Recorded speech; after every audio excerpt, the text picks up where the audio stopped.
Welcome back. Today I have Kristen Orr visiting with us from the Towers. Hi, Kristen. How are you? Hi, I am good. Lisa, how are you? Great. And, before we came on, we were talking about how we're, trying to deal with something that seems to be a little bit longer than what we originally were planning for with COVID-19. And I know your folks over there, that's got to be pretty tough, but sounds like you guys are doing a pretty good job. So give me just an overview of how everybody's feeling.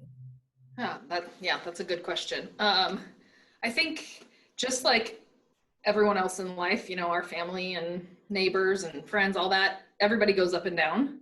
And luckily we don't all do that at the same time and take one big crash. I think it's the dialogue around here is really honest. And so people are free to say, I'm feeling really lonely. And, then maybe staff will go out of our way to find a way to encourage that person that day, or call some other residents and say, hey, call so-and-so today. And then there are times where even I find myself low and my staff jumps in and they can see it and they say, go take a nap or take a day off. And so I think we're all just trying to kind of take care of each other, but be honest with the fact that this is not an easy situation for residents, for staff, for anybody. Exactly. And reminding each other that we're in it together, Right. Even though we have a level of isolation that we have to adhere to.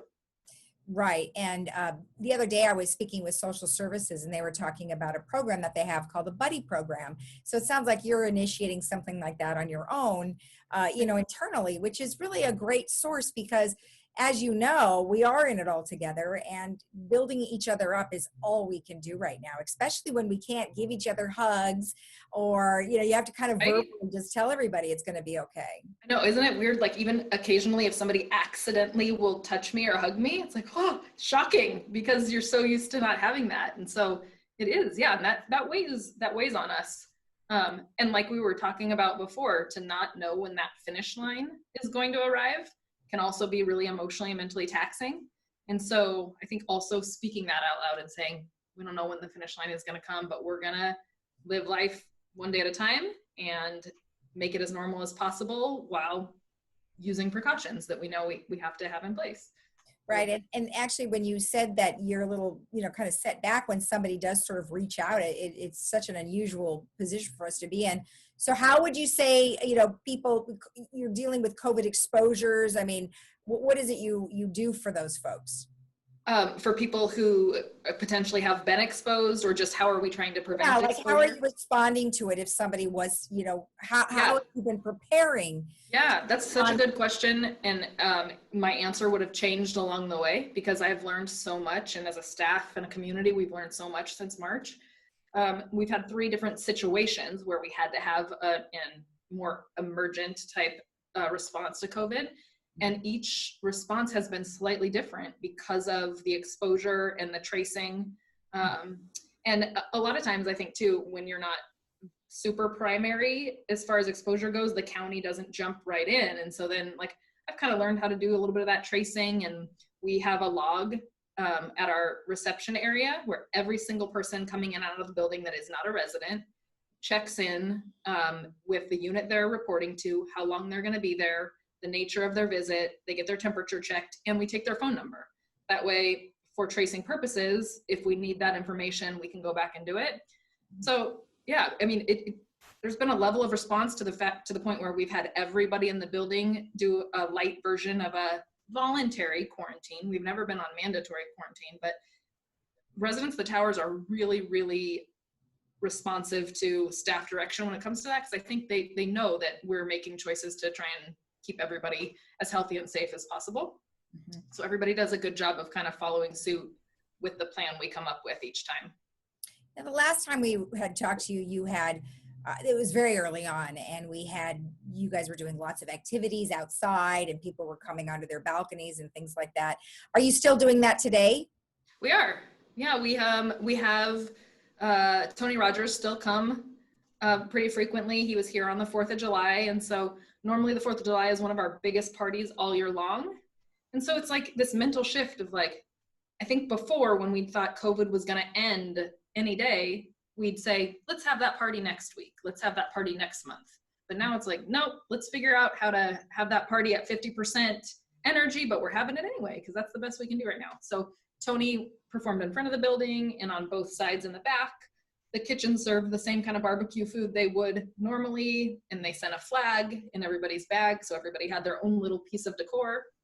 Yeah, we're just kind of trying to be creative, figure out how to keep the spirits high and things as normal as possible.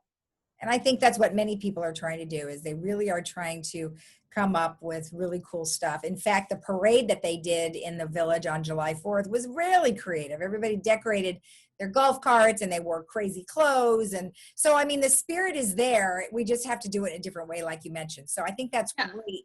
You're doing whatever you can to make sure that those folks are trying to live somewhat of a normal situation. Yes. Yeah. And then in turn, I know I've talked about this before when we've been on, but in turn, the residents also recognize that as staff, we're worn out and we have a life outside of here where we have worries and kids who might not be going back to school and all that. And so they are turning around and like supporting us in new ways, whether that's buying the whole staff breakfast. We have one resident who is so generous and does that on a pretty regular basis. We have, treats and little, just people are so thoughtful with their notes because I think they realize that everybody's in a tough spot and we all need that little extra push. And so it really is very much going both ways. Right. And that's kind of a beautiful thing in our community. This is a very special place. If I know it's not the best time to come and visit, but I would invite anyone to come and pick up on a little bit of our energy. It's really awesome. I mean, it sounds great. And along those lines of kindness, you said you wanted to, make sure that everybody is very kind to one another, but it doesn't sound like you're having too much of an issue with that.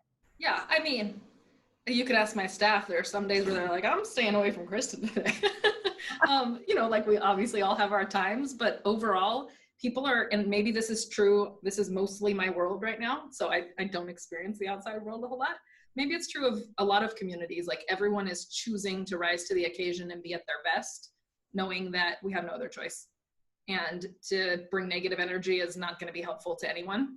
And this community seems to really understand that. It's really refreshing. I like it. And then you were mentioning that the staff are really trying to come together as well. What are some of the cool things that they've come up with, just out of the blue? Yeah. Okay. So one of our lifestyle coordinators, we used to have a birthday dinner every month that residents really, really look forward to. And if it was your birthday month, you would go and invite your family and we'd make a big deal over birthdays. And so she took it upon herself to think of like a birthday kit. And so she takes this same kit and decorates the person's door. So when they wake up on their birthday, their door is decorated. They have a little cupcake waiting for them. There's a card signed by staff. We'll sing happy birthday from the front on birthdays and have people come out on their patios, things like that. Next week, they're doing an ice cream social where she's decorating an ice cream cart and having all the different toppings available, and then going to put music on each floor as they arrive. And when you hear the music, you open your door and get to come and select your sundae. So trying to bring the party to people in a safe way, whether it be in the hallways or outside. Those are a couple of things. I've been really thankful for that department because they've really done a good job of keeping spirits high. That is great. I mean, that sounds super fun, actually. It is. I can't wait. I hope they come down my hall. Yeah, really. I'd play the ice cream music. I like Ice Cream Man, is coming to. Oh, yeah. Yeah. We should do the ice cream truck. Everybody knows that jingle. Doesn't even matter if you feel like ice cream. If you hear that jingle, you're running outside. Ready for ice cream. Oh my gosh, that is so funny. Well, make sure you get pictures of that because that'll be a great. Okay. That'll be fun. Well, other than that, I'm really glad to hear that you guys are doing well and everything's going as well as expected. You really can. It really shows that you love your job. So congratulations. Thank you. Yes, I do, and I think most of the staff does. Probably more than ever, even though it's harder right now. Everyone's pretty thankful to be working where we do. Exactly. All right. Well, thank you, my dear. It's good to see you. We'll see you again soon. Lisa. Okay, sounds good. All right. Take it easy. Bye. And we'll be right back after this.